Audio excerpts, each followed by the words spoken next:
Do you want some ideas for using up 6x6 pattern paper quickly without making scraps? Hi, I'm Jess from JessCrafts.com, and I'm here to help you make the most of your crafty supplies and time. So let's get making. Today I have a sketch and template that shows you how to cut a 6x6 piece of pattern paper and make 2 5x7 cards without any scraps. Now this is sketch number 9, so that means that there are 8 others available for free at JessCrafts.com if you have 6x6 paper and you like making 5x7 cards. I have a couple other paper sizes for 5x7 cards as well. If you also prefer not to have to download them individually, they are in the Etsy shop, and the Etsy shop pack gives you template number 10 ahead of time because I haven't released that one yet. But the other day I was on Creative Fabrica looking at their dollar deals, and I saw a set and I saw that it included this circle with a little space themed astronaut girl here, and it was in a circle shape, so I knew I could easily and quickly cut it out with the circle die, and I knew I had this Altenew paper. It's from their Celestial paper pack, and I was like, this is gonna make such fast cards. So according to the sketch, I need a bunch of 1.5 inch squares. It in all makes 16 of them from one piece of 6x6 pattern paper. So I'm gonna start by cutting 1.5 by 6 inch strips, and then I can go the other way and cut down from there to make the squares. Now you could stack 2 pieces of paper on top of each other, but this Altenew paper is actually a little bit slippery. It's a sort of shinier pattern paper, and so I'm a little concerned that if I put 2 pieces on top of each other, I will, because I like to work quickly, I will actually mess something up, and I would be better off cutting them individually. The time that I would save by cutting 2 at once would be outweighed by any mistake that I make, but also by me trying to be more careful about the positioning. So I'm gonna do what for me feels fastest and just cut all of the strips individually. Now, one of the reasons this is a very, very fast sketch is because there are no mats. If I were to put a 1/4 inch mat around these, there would not be enough room on the card for them. You could probably, I think, do an 1/8 inch mat. I think that a lot of my sketches do work with or without mats. The reason that I have no hesitation about not using a mat today is because my pattern paper is so dark. And so I've cut up all these pieces with this sort of starry background.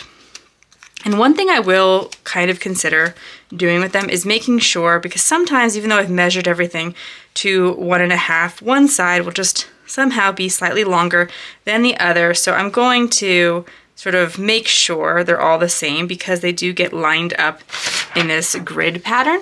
And then I'm going to make sure they are evenly spaced on the card. You may want to choose ones that you know were next to each other when they were cut, and you could kind of put those aside and kind of group them if you wanted to do that. I am not overly worried about that. I'm just going to be more careful about making sure that I've turned them such that they're perfectly even. As you go to tape your pieces on, you may want to get something like a ruler or use the lines of your grid mat to help make sure you're lining everything up. The other recommendation I always have is to just kind of lay things down gently, so that because I'm using ATG, so if you're using a tape adhesive like that, you can just put it down gently, make sure everything looks good before pressing down completely. If you're using glue, you also have a bit of wiggle room, but for instance, Barely Art glue dries quite quickly, which in some ways is a very clear feature of it. But in terms of if you want to move around a square after you've glued a few others down, I don't find that to be too successful. So that's one of the reasons I actually prefer, even though everyone says, oh, liquid glue gives you wiggle room, yes and no. It's wiggle room, but it's a much more limited time wiggle room. And if I take something like my ATG and I place it down very gently, I can pull it up.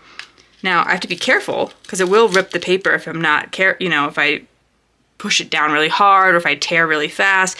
But even though, this is going to be hard to see, but there's actually a piece of adhesive showing it shining in the light left on there.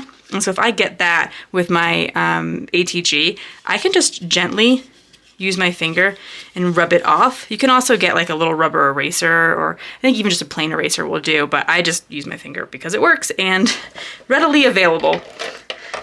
So those are kind of my tips for how you would make this sketch work. I'm also going to kind of use the ones on the bottom to help me line up the ones on the top and just go across and put these all down. Another reason that I wanted to share this sketch is, even though it's a little bit like finicky in the sense of you're cutting a lot of little pieces and lining up a lot of little pieces, it works really, really well for single-sided paper. So even though I'm using a pretty like abstract design, if I were using something, so it works with directional pattern paper as well. So any design that's relatively small scale, I can cut into these little squares and I don't have to mix it up because it works well with the single side. There's enough interest there. And then so for embellishment, I'm going to be using this large circle. Like I said, I got inspired the day looking around at those dollar deals on Creative Fabrica, saw this, knew exactly what I wanted to do with it. Knew I could print it like pretty large size and it would work well with this. And I have a stamp set that has a punny sentiment that will go perfect with this. So of course, if I didn't print this off, I could have stamped one of these and colored them in, and that would look super cute too. So I thought maybe when I first got this, I would put like a large word across the center, and I totally think you could do that. But when this came up, it was very serendipitous. So I'm going to pick the "You're Out of This World" sentiment. It's a very good, just sort of like general encouraging sentiment. And since I donate a lot of my cards to kids, I think this will be one that like anyone can give them. It will be well suited for pretty much any kiddo. I think this would be great for teenagers too, which I think from what I've heard from organizations, sometimes they get cards that are a little bit more geared towards young kids. So even though this is a young girl in the picture, I could see a teenager liking the card. And there's a bunch of other images in the pack. So it wasn't just this one image for $1, which wouldn't be bad for $1, but, and then you could print as many as you like. You can print multiple. So I just made like them all about 3 inches and I cut them with my circle die. As you can see, there's a little stitching detail.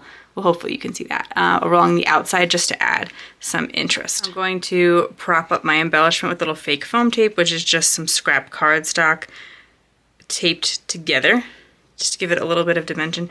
And then because I'm making multiples of this card, I could probably put it in my MISTI, but I do kind of predict that I won't put these in the exact same position on every card, so having it lined up in my MISTI might not be as helpful as I think it is. So I think we're just gonna go with the stamp block. I will, when I do stamp directly onto a card, I always like to test it. This is some of that fake foam tape that I'll use for the next card, because I get to make 2 of these with 1 piece of pattern paper.